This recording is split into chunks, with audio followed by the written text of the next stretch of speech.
Yeah, this is totally what a cabinet is supposed to sound like. You hear the tapping? That's a crack in the cabinet down on that side. Exactly where the shock absorber is. And the people wonder why everyone always hates hotpoint machines. Well, it's a matter of opinion, I guess.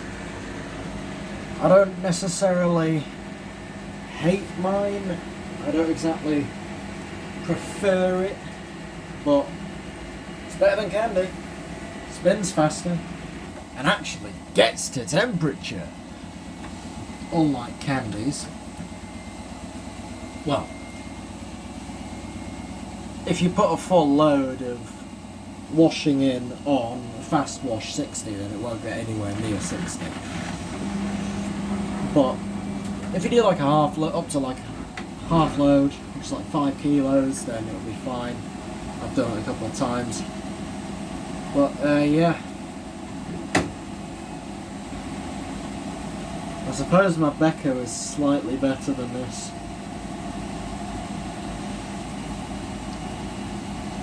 But, well, actually no, my Becca is significantly better, but oh well.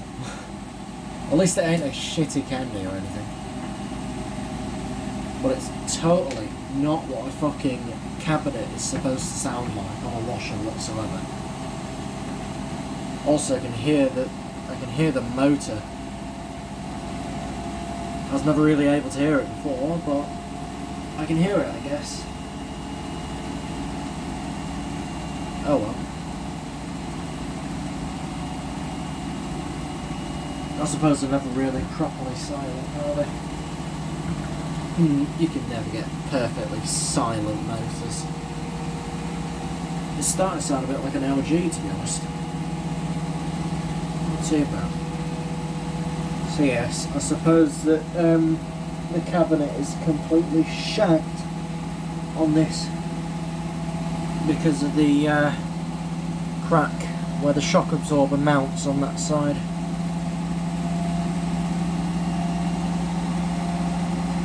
So yeah.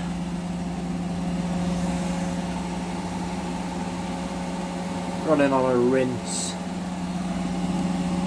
Just because I can and I will. So yeah.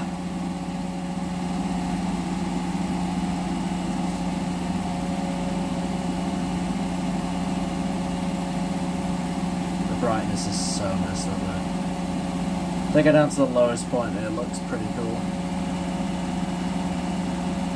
I'll let that thing back to normal there. Because I prefer it that way. But it does look pretty cool when you turn the brightness all the way down.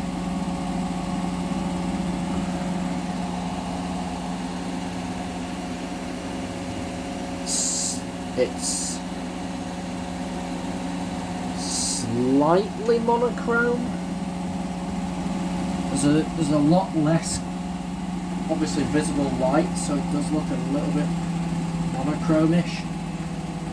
So I guess there is that, but there's also the fact that fuck the camera.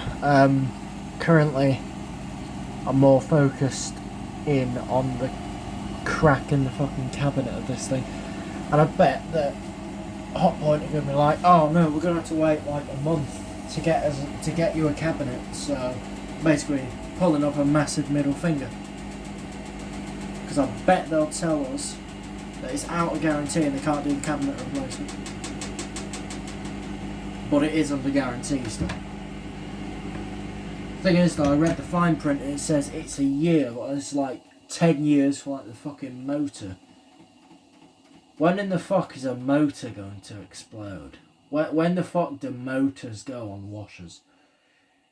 It's rare. It's brushes that go on motors. Basically, you never really find armatures and shit going. And this thing doesn't have any brushes, and the inverter motor will probably last about 8 years. So what's the point in saying, oh my god, we're going to put a 10-year warranty on the motor and a 1-year warranty on everything else? I mean, that's just stupid. When's the last time? When are they actually gonna go ahead and say, right, that's it, we're actually gonna go ahead and be truthful for once instead of slapping something on fine print? I bet that'll be in like 50,000 years that manufacturers are actually truthful with how fucking long the machines are actually built to last. If this thing lives 6.5 years, I'll be surprised. And that's for any machine going, apart from Becco's now. Because Miele's just don't add up like the quality is.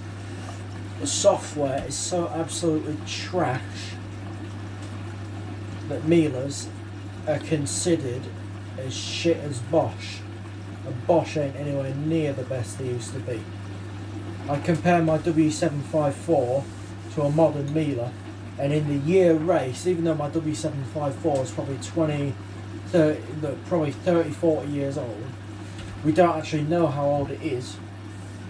No, I have no idea how old it is, but I'm guessing at least 37, which is ridiculous. It's like twice as old as I am, possibly older than the 9530W. And yet, that thing, it'll still last probably another, what, 20 odd years. Might have a motor replacement once, bearings once, probably bearings going once on it, and just have it completely done after that. It'd be nothing. And yet a modern Miele would need its whole fucking software done in a couple of years. It'd need a software update every 6 months, because Miele are just like, oh my god, let's give them some new programs, which most of the people that own Miele's are big families and they'll probably not use them. Whereas you do have that, but the annoying thing is when the machine breaks, because there's the whole annoying thing of engineers coming out and having to hook everything up, the whole testing thing, whatever, you know. It's similar to having a testing port on the back of a hotpoint WF.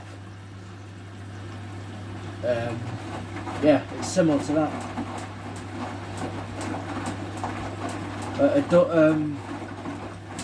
Whatever the old one was. Oh yeah, it's similar to having a port on the back of a WT960 where you can go and read all the data. It's silly because your error code should tell you. It's like McDonald's ice cream machines. Your error code should fucking tell you what the fuck's wrong with it. But no. Apparently not, because even Hotpoint and Zanussi can't seem to tell me what any of the fucking error codes are when they pop up. Whereas Becco show me every code in the fucking book. Because Becco are like that. They prefer everyone either repair it themselves or get an engineer out, whichever takes your fucking preference. Hotpoint, it's a no.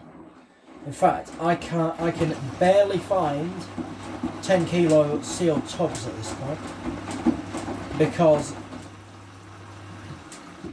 they're just not there anymore for the prices I used to think they were there for. Because it was like 300 and some quid, which is pretty much one of these brand new, which is just stupid. Whereas if the bearings were to ever go on this in a month, if the bearings go on this in a month's time, I will not be surprised. Sad to say, but I will not be surprised whatsoever.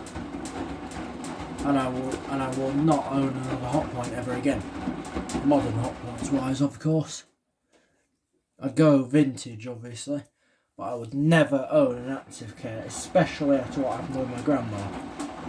They took forever to come out and fit a new fucking tub to it, where they know that the bearings end up getting fucked. So that's about it.